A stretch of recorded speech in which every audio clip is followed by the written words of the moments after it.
Well, greetings, colleagues here in Zambia, across Africa, and the world. It's my pleasure once again to come before you just to converse around some of the common issues that continue to besiege our lives. Today, I wanted to specifically talk about the climate change dilemma. You know, we in Zambia and Africa could, to some extent, be considered that we have been reckless in the way we have continued to use our resources without appreciation of its value.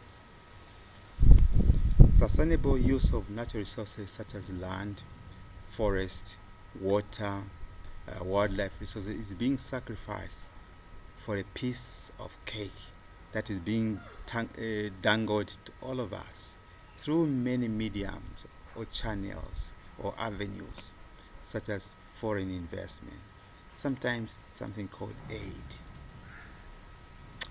Well, it's a dilemma because it's true that as a people, as countries, particularly in Africa, we are facing increased frequency, intensity of impacts of climate change that has severely impaired our livelihoods, the environment where we live, the state of our health, in fact, the lives of our people.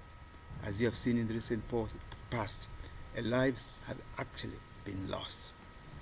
But if you think deeply, it's like nobody cares, but simply assigning people's livelihoods as simple statistics to be used in the entrenchment of unending project designs, when in fact lives and livelihoods of people are under severe threat.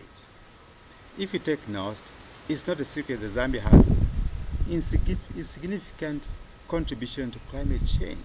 Africa is the same, but rather a victim of fate and bearing the brunt of it. This is a reality, and all the evidence, all the information reflect this fact. This is not a lamentation from me, but a reality that it is important to inform our knowledge-based actions for the well-being of people and the environment. If we don't disrupt this trajectory, the insatiable appetite for wealth, for material acquisition by proponents of the privilege, particularly those coming from the West that have developed at the expense of Africa, including Zambia and others in the South, remains at the center of this dilemma.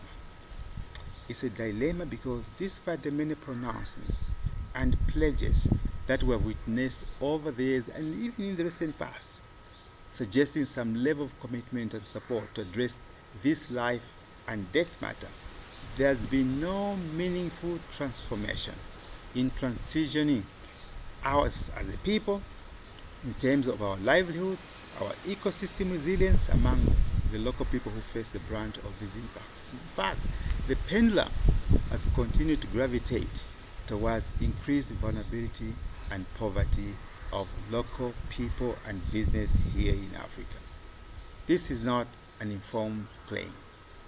It's a dilemma because there is a growing imbalance and almost a cat and mouse game characterizing climate change response, which is underpinned by deep-rooted, systemic, and sometimes systematic and yoking structural appetite by those that are wealthy to continue to exploit and make even more money through technologies, for example, markets, and some models.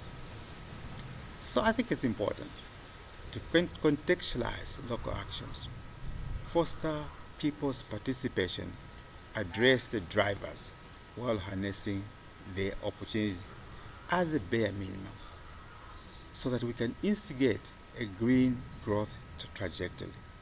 Please, climate change is not a talk, it's not a rhetoric, it's a life and death matter. Please like this page, follow and share the link so that we can work together. See you in our next export.